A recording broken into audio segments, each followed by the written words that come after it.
ಮಾಡೋದಕ್ಕೆ ಟೈಮ್ ಇಲ್ಲ, ಆದರೆ ರುಚಿಯಾಗಿ ಏನಾದರೂ ಮಾಡ್ಕೊಂಡು ಬಿಸಿ ಬಿಸಿಯಾಗಿ ತಿನ್ನಬೇಕು ಅಂತ ಅಂದರೆ ಖಂಡಿತ ಈ ರೆಸಿಪಿನ ಟ್ರೈ ಮಾಡಿ. ತುಂಬ ಚೆನ್ನಾಗಾಗುತ್ತೆ. ಒಂದು ಅರ್ಧ ಗಂಟೆಲೆಲ್ಲ ನಿಮಗೆ ಈ ಮೊಟ್ಟೆ ಪಲಾವ್ ರೆಡಿ ಆಗುತ್ತೆ.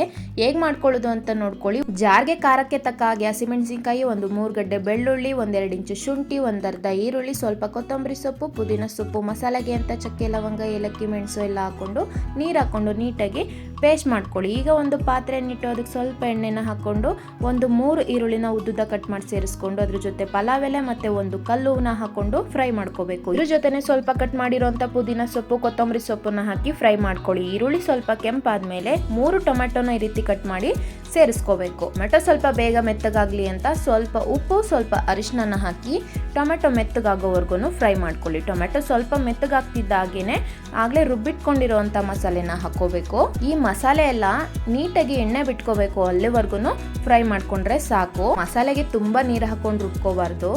ಈಗ ನೋಡಿ ಮಸಾಲೆ ನೀಟಾಗಿ ಎಣ್ಣೆ ಬಿಟ್ಕೊಂಡಿದೆ. ಇವಾಗ ಇದಕ್ಕೆ ಬಿಸಿ ನೀರನ್ನ ಹಾಕೊಂಡು ಅದ್ರ ಜೊತೆ ಒಂದು ನಿಂಬೆ ಹಣ್ಣಿನ ರಸ ಸೇರಿಸ್ಕೊಂಡು ಮಿಕ್ಸ್ ಮಾಡ್ಕೊಳ್ಳಿ. ನೆನ್ಸಿಟ್ಕೊಂಡಿರೋ ಅಂತ ಅಕ್ಕಿನ ಹಾಕೋತಾ ಇದ್ದೀನಿ. ನಾನು ಮನೇಲಿ ಯೂಸ್ ಮಾಡೋ ಅಂತ ರೈಸ್ನೇ ಹಾಕೋತಾ ಇದ್ದೀನಿ. ನಿಮಗೆ ಯಾವ್ದು ಇಷ್ಟ ಆಗುತ್ತೆ ಅದನ್ನ ಹಾಕೊಂಡು ಮಾಡ್ಕೋಬಹುದು.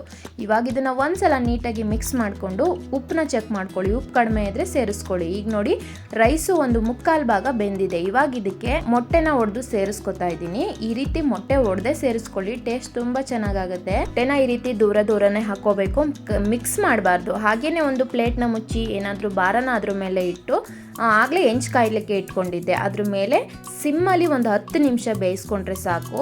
ಬಿಸಿ ಬಿಸಿಯಾದ ಮೊಟ್ಟೆ ಪಲಾವ್ ರೆಡಿ ಆಗುತ್ತೆ. ನೋಡಿ ನಾನು ಆಗಲೇ ಒಂದ್ಸಲ ಮಿಕ್ಸ್ ಮಾಡ್ಕೊಂಡಿದ್ದೆ. ಎಷ್ಟು ಚೆನ್ನಾಗಿ ಮೊಟ್ಟೆ ಪಲಾವ್ ರೆಡಿಯಾಗಿದೆ.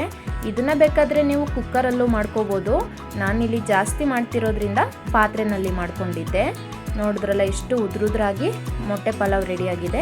ನೀವು ಒಂದ್ಸಲ ಟ್ರೈ ಮಾಡಿ, ತುಂಬ ಚೆನ್ನಾಗಾಗುತ್ತೆ. ಮತ್ತೆ ಮಾಡ್ಕೋತಾನೆ ಇರ್ತೀರಾ. ಈ ವಿಡಿಯೋ ಇಷ್ಟ ಆಗಿದ್ರೆ ಲೈಕ್ ಮಾಡಿ, ಸಬ್ಸ್ಕ್ರೈಬ್ ಮಾಡ್ಕೊಂಡಿಲ್ಲ ಅಂದರೆ ಸಬ್ಸ್ಕ್ರೈಬ್ ಮಾಡ್ಕೊಳ್ಳಿ. Thank you.